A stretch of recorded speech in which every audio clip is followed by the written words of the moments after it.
हिंदी कहानी। दो भाई। मुंशी प्रेमचंद। एक प्रातःकाल सूर्य की सुहावनी सुनहरी धूप में कलावती दोनों बेटों को जांघों पर बैठा दूध और रोटी खिलाती। केदार बड़ा था, माधव छोटा। दोनों मुंह में कौर लिए कई पग उछल कूद कर फिर जांघों पर आ बैठते और अपनी तोतली बोली में इस प्रार्थना की रट लगाते थे, जिसमें एक पुराने सहृदय कवि ने किसी जाड़े के सताए हुए बालक के हृदयोगार को प्रकट किया है। देव देव धाम करो तुम्हारे बालक को लगता जाड़। माँ उन्हें चुमकार कर बुलाती और बड़े बड़े कौर खिलाती। उसके हृदय में प्रेम की उमंग थी और नेत्रों में गर्व की झलक। दोनों भाई बड़े हुए, साथ साथ गले में बाहें डाले खेलते थे। केदार की बुद्धि चुस्त थी, माधव का शरीर। दोनों में इतना स्नेह था कि साथ साथ पाठशाला जाते, साथ साथ खाते और साथ ही साथ रहते थे। दोनों भाइयों का ब्याह हुआ। केदार की वधू चंपा अमित भाषिणी और चंचला थी। माधव की वधू श्यामा सांवली सलोनी रूपराशि की खान थी। बड़ी ही मृदुभाषिणी, बड़ी ही सुशीला और शांत स्वभावा थी। केदार चंपा पर मोहे और माधव श्यामा पर रीझे, परंतु कलावती का मन किसी से न मिला। वो दोनों से प्रसन्न और दोनों से अप्रसन्न थी। उसकी शिक्षा दीक्षा का बहुत अंश इस व्यर्थ के प्रयत्न में व्यय होता था कि चंपा अपनी कार्यकुशलता का एक भाग श्यामा के शांत स्वभाव से बदल ले। दोनों भाई संतानवान हुए। हरा भरा वृक्ष खूब फैला और फलों से लद गया।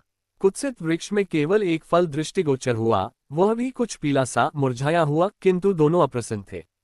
माधव को धन संपत्ति की लालसा थी और केदार को संतान की अभिलाषा। भाग्य की इस कूटनीति ने शनः शनः द्वेष का रूप धारण किया, जो स्वाभाविक था। श्यामा अपने लड़कों को संवारने सुधारने में लगी रहती, उसे सिर उठाने की फुर्सत नहीं मिलती थी। बेचारी चंपा को चूल्हे में जलना और चक्की में पिसना पड़ता। यह अनीति कभी कभी कटु शब्दों में निकल जाती। श्यामा सुनती, कुलती और चुपचाप सह लेती, परंतु उसकी यह सहनशीलता चंपा के क्रोध को शांत करने के बदले और बढ़ाती। यहाँ तक कि प्याला लबालब भर गया। हिरन भागने की राह न पाकर शिकारी की तरफ लपका। चंपा और श्यामा समकोण बनाने वाली रेखाओं की भांति अलग हो गईं।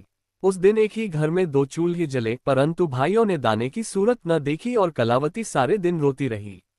कई वर्ष बीत गए। दोनों भाई जो किसी समय एक ही पालथी पर बैठते थे, एक ही थाली में खाते थे और एक ही छाती से दूध पीते थे, उन्हें अब एक घर में एक गांव में रहना कठिन हो गया। परंतु कुल की साख में बट्टा न लगे, इसलिए ईर्ष्या और द्वेष की धधकी हुई आग को राख के नीचे दबाने की व्यर्थ चेष्टा की जाती थी। उन लोगों में अब भ्रातृ स्नेह न था, केवल भाई के नाम की लाज थी।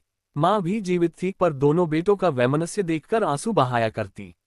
हृदय में प्रेम था, पर नेत्रों में अभिमान न था। कुसुम वही था, परंतु वह छटा न थी। दोनों भाई जब लड़के थे तब एक को रोते देख दूसरा भी रोने लगता था, तब वह नादान बेसमझ और भोले थे। आज एक को रोते हुए देख दूसरा हंसता और तालियां बजाता। अब वह समझदार और बुद्धिमान हो गए थे। जब उन्हें अपने पराये की पहचान न थी, उस समय यदि कोई छेड़ने के लिए एक को अपने साथ ले जाने की धमकी देता तो दूसरा जमीन पर लौट जाता और उस आदमी का कुर्ता पकड़ लेता। अब यदि एक भाई को मृत्यु भी धमकाती तो दूसरे के नेत्रों में आंसू न आते। अब उन्हें अपने पराये की पहचान हो गई थी। बेचारे माधव की दशा शोचनीय थी। खर्च अधिक था और आमदनी कम, उस पर कुल मर्यादा का निर्वाह। हृदय चाहे रोए पर होंठ हंसते रहें, हृदय चाहे मलिन हो पर कपड़े मैले न हो। 4 पुत्र थे, 4 पुत्रियां और आवश्यक वस्तुएं मोतियों के मोल। कुछ पाइयों की जमींदारी कहाँ तक संभालती। लड़कों का ब्याह अपने वश की बात थी, पर लड़कियों का विवाह कैसे टल सकता।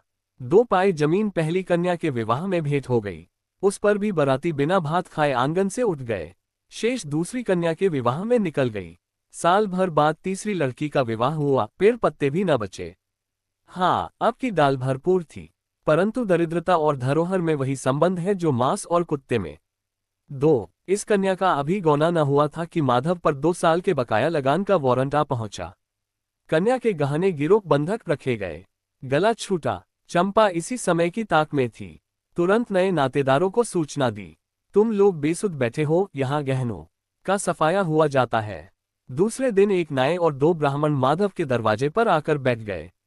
बेचारे के गले में फांसी पड़ गई। रुपये कहाँ से आवे, न जमीन, न जायदाद, न बाग, न बगीचा। रहा विश्वास, वह कभी का उठ चुका था। अब यदि कोई संपत्ति थी तो केवल वही 2 कोठरियां, जिसमें उसने अपनी सारी आयु बिताई थी, और उनका कोई ग्राहक न था। विलंब से नाक कटी जाती थी। विवश होकर केदार के पास आया और आंखों में आंसू भरे बोला, भैया इस समय मैं बड़े संकट में हूं, मेरी सहायता करो। केदार ने उत्तर दिया, मधु आजकल मैं भी तंग हो रहा हूँ, तुमसे सच कहता हूँ। चंपा अधिकारपूर्ण स्वर से बोली, अरे तो क्या इनके लिए भी तंग हो रहे हैं? अलग भोजन करने से क्या इज्जत अलग हो जाएगी? केदार ने स्त्री की ओर कनखियों से ताक कर कहा, नहीं नहीं, मेरा ये प्रयोजन नहीं था। हाथ तंग है तो क्या कोई न कोई प्रबंध किया ही जाएगा। चंपा ने माधव से पूछा, 5-20 से कुछ ऊपर ही पर गहने रखे थे न? माधव ने उत्तर दिया, हाँ, ब्याज सहित कोई 125 रुपये होते हैं। केदार रामायण पढ़ रहे थे, फिर पढ़ने में लग गए। चंपा ने तत्व की बातचीत शुरू की, रुपया बहुत है, हमारे पास होता तो कोई बात न थी, परंतु हमें भी दूसरे से दिलाना पड़ेगा और महाजन बिना कुछ लिखाए पढ़ाए रुपया देते नहीं। माधव ने सोचा, यदि मेरे पास कुछ लिखाने पढ़ाने को होता तो क्या और महाजन मर गए थे, तुम्हारे दरवाजे आता क्यों? बोला, लिखने पढ़ने को मेरे पास है ही क्या, जो कुछ जगह जायदाद है वही यही घर है। केदार और चंपा ने एक दूसरे को मर्मभेदी नैनों से देखा और मन ही मन कहा कि आज सचमुच जीवन की प्यारी अभिलाषाएं पूरी होंगी। परंतु हृदय की यह उमंग मुंह तक आते आते गंभीर रूप धारण कर गई। चंपा बड़ी गंभीरता से बोली, घर पर तो कोई महाजन कदाचित ही रुपया दे। शहर हो तो कुछ किराया ही आवे, पर गंवई में तो कोई सेंत में रहने वाला भी नहीं। फिर साझे की चीज ठहरी। केदार डरे कि कहीं चंपा की कठोरता से खेल बिगड़ न जाए। बोले, एक महाजन से मेरी जान पहचान है, वह कदाचित कहने सुनने में आ जाए। चंपा ने गर्दन हिलाकर इस युक्ति की सराहना की और बोली, पर 2-3-20 से अधिक मिलना कठिन है। केदार ने जान पर खेलकर कहा, अरे बहुत दबाने पर 4-20 हो जाएंगे। और क्या? अब की चंपा ने तीव्र दृष्टि से केदार को देखा और अनमनी सी होकर बोली, महाजन ऐसे अंधे नहीं होते। माधव अपने भाई भावज के इस गुप्त रहस्य को कुछ कुछ समझता था। वह चकित था कि इन्हें इतनी बुद्धि कहाँ से मिल गई। बोला, और रुपये कहाँ से आवेंगे? चंपा चिढ़कर बोली, और रुपयों के लिए और फिक्र करो, 125 रुपये इन 2 कोठरियों के इस जन्म में कोई न देगा। 4-20 चाहो तो एक महाजन से दिला दूं, लिखा पढ़ी कर लो।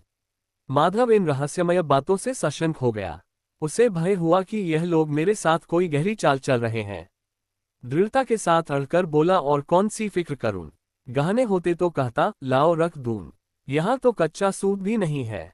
जब बदनाम हुए तो क्या 10 के लिए क्या 50 के लिए, दोनों एक ही बात है। यदि घर बेचकर मेरा नाम रह जाए तो यहाँ तक तो स्वीकार है, परंतु घर भी बेचूं और उस पर भी प्रतिष्ठा धूल में मिले, ऐसा मैं न करूंगा। केवल नाम का ध्यान है, नहीं एक बार नहीं कर जाऊं तो मेरा कोई क्या करेगा।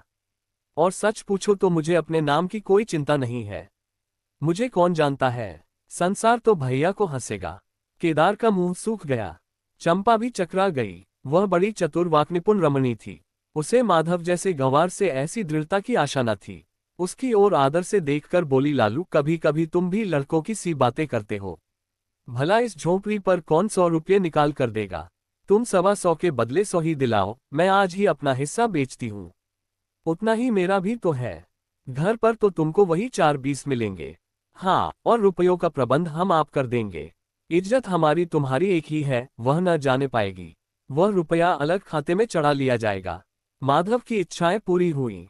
उसने मैदान मार लिया। सोचने लगा, मुझे तो रुपयों से काम है, चाहे 1 नहीं 10 खाते में चढ़ा लो। रहा मकान, वह जीते जी नहीं छोड़ने का। प्रसन्न होकर चला। उसके जाने के बाद केदार और चंपा ने कपट भेष त्याग दिया और बड़ी देर तक एक दूसरे को इस कड़े सौदे का दोषी सिद्ध करने की चेष्टा करते रहे। अंत में मन को इस तरह संतोष दिया कि भोजन बहुत मधुर नहीं, किंतु भर कठौत तो है। घर, हाँ, देखेंगे कि श्यामा रानी इस घर में कैसे राज करती हैं। केदार के दरवाजे पर 2 बैल खड़े हैं। इनमें कितनी संग शक्ति, कितनी मित्रता और कितना प्रेम है। दोनों एक ही जुए में चलते हैं, बस इनमें इतना ही नाता है। किंतु अभी कुछ दिन हुए जब इनमें से एक चंपा के मैके मंगनी गया था, तो दूसरे ने 3 दिन तक नाद में मुंह नहीं डाला। परंतु शोक, एक गोद के खेले भाई, एक छाती से दूध पीने वाले आज इतने बेगाने हो रहे हैं कि एक घर में रहना भी नहीं चाहते। 3 प्रातःकाल था। केदार के द्वार पर गांव के मुखिया और नंबरदार विराजमान थे। मुंशी दातादयाल अभिमान से चारपाई पर बैठे रेहन का मसविदा तैयार करने में लगे थे। बार बार कलम बनाते और बार बार खत रखते, पर खत की शान न सुधरती थी। केदार का मुखारविंद विकसित था और चंपा फूली नहीं समाती थी। माधव कुम्हलाया और मलान था। मुखिया ने कहा, भाई ऐसा हित, न भाई ऐसा शत्रु। केदार ने छोटे भाई की लाज रख ली। नंबरदार ने अनुमोदन किया, भाई हो तो ऐसा हो। मुख्तार ने कहा, भाई सपूतों का यही काम है। दातादयाल ने पूछा, रेहन लिखने वाले का नाम? बड़े भाई बोले, माधव वल्द शिवदत्त। और लिखाने वाले का केदार वल्द शिवदत्त। माधव ने बड़े भाई की ओर चकित होकर देखा। आंखें डबडबा आईं। केदार उसकी ओर देख न सका। नंबरदार, मुखिया और मुख्तार भी विस्मित हुए। क्या केदार खुद ही रुपया दे रहा है? बातचीत तो किसी साहूकार की थी। जब घर ही में रुपया मौजूद है तो इस रहननामे की आवश्यकता ही क्या थी? भाई भाई में इतना अविश्वास! अरे राम राम, क्या माधव 80 रू का भी महंगा है? और यदि दबा ही बैठता तो क्या रुपये पानी में चले जाते? सभी की आंखें सैन द्वारा परस्पर बातें करने लगीं, मानो आश्चर्य की अथाह नदी में नौकाएं डगमगाने लगीं। श्यामा दरवाजे की चौखट पर खड़ी थी। वह सदा केदार की प्रतिष्ठा करती थी, परंतु आज केवल लोकरीति ने उसे अपने जेठ को आड़े हाथों लेने से रोका। बूढ़ी अम्मा ने सुना तो सूखी नदी उमड़ आई। उसने एक बार आकाश की ओर देखा और माथा ठोंक लिया। अब उसे उस दिन का स्मरण हो आया जब ऐसा ही सुहावना सुनहरा प्रभात था और दो प्यारे प्यारे बच्चे उसकी गोद में बैठे हुए उछल कूद कर दूध रोटी खाते थे। उस समय माता के नेत्रों में कितना अभिमान था, हृदय में कितनी उमंग और कितना उत्साह। परंतु आज ननों में लज्जा है और हृदय में शोक संताप। उसने पृथ्वी की ओर देखकर कातर स्वर में कहा, हे नारायण, क्या ऐसे पुत्रों को मेरी ही कोख में जन्म लेना